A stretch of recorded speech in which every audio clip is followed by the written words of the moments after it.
Ассаламу алейкум багбандар. Бул Баткен-Ош трассасы. Чоң трасса ошол жака. Бул жак Карабошко кетет. Бул жерлер өздөштүрүүгө берилген жерлер. 243 токтом менен 20 жылга өкмөттөн алынган жерлер. Ар бир кооператив өзүнүн иштерин кылып атат. Тааныштырып кетейин сиздерге мына. Мына көкпөртөр менен булар суу куюп атышаттыр. Бачокко сууну жүктөп алып 1 тонналык ар бир көчөткө суу коюп атышат. Астына шланга тартылган. Азыр системасын балдар бүтүрсө, андан суу кое беребиз. Ага чейин суу коюп атышат. Анан нар жактагы порттер, бул жигиттер биздин агро лидердин жигиттери тамчылатып суугаруу башкы трассаны тартып атышат. Азыр ортодогу жигиттер болсо, азыр шлангалардын ар бирине капельницаны отургузуп кетип атат. Бул жакта башында 700 метр башында жигиттер көлдүн жанына фильтрдин станциясын жасап атышат. Ушул жерде жык ушундай көлдөр бар. Эң башында Нурландын көлү, андан келип Шайырбектин, андан кийин Макстаканики, бул Кубатбектин көлү, андан кийин Куштардын көлү. Нар жагында күн батышта трактор менен сталба отургузуп келаткандар, булар Кут жердин кооперативдин көлү. Ошол жерге өтөбүз берден кийин.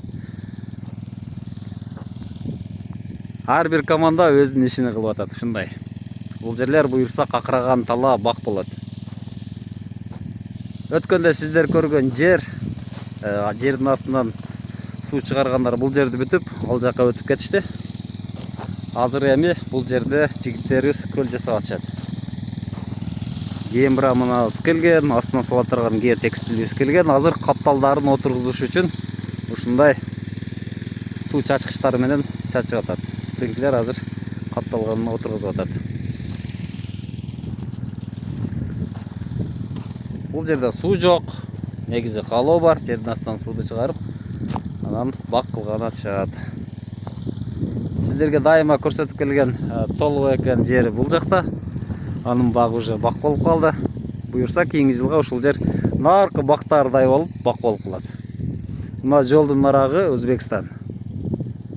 Ушундай жап-жашыл бак ушул жерде дагы буюрса болот. Бул жерде эң эрте уша турган гиластар, өрүктөр тигилген бул жерге азыр. Макстыка 6000ден ашык, Шайырбек 6000ден ашык көчөт тиккен. Алардын 20 гектардан жерлери бар бул жерде. Тамчылатып суугаруу канча материал кетет, канча расход кетет дегендерге. Бул эми сиздин жериңиз кичинерээк болсо көбүрөөк кетиши мүмкүн. Анан чоңураак болсо бөлүп келгенде гектарга где-то 100 000, 130 000, 150 000 тегерегиде кетет. Ошонун ичинде эмгек акысы дагы кирип калышы мүмкүн. Гектарын 25 000ден кылып берип атышат балдар. Кээ бир кыйыныраак жерлери 30 000 андан дагы жогору болушу мүмкүн. Бул жигиттер көл салып атышат. Азыр жердин асты тапталат. Ушул геотекстил салынат. Бул жерге бирдик калыңдыктагы биринчи сорттогу материалдан салышат. Көл канчага бүтөт? Мына ушул көл где-то бир кызмат акысы бир 200 000 боло турган болсо 300 000. Где-то 600 000дин тегерегинде бүтүшү мүмкүн. 20га 20 көл. Ичи таза 16 болуп калган.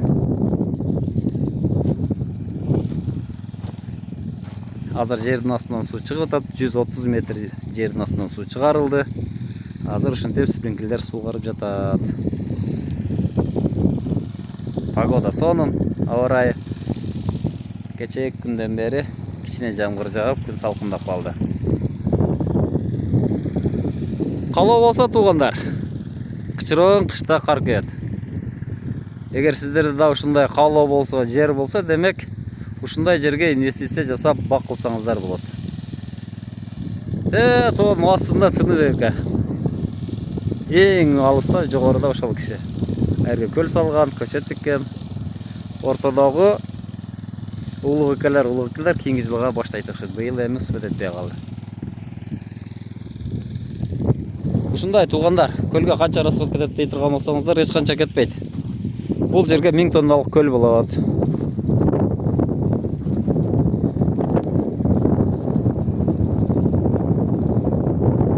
Сиздер менен Багасыр Кыргызстан каналы болду. Жаман болуңуздар туугандар.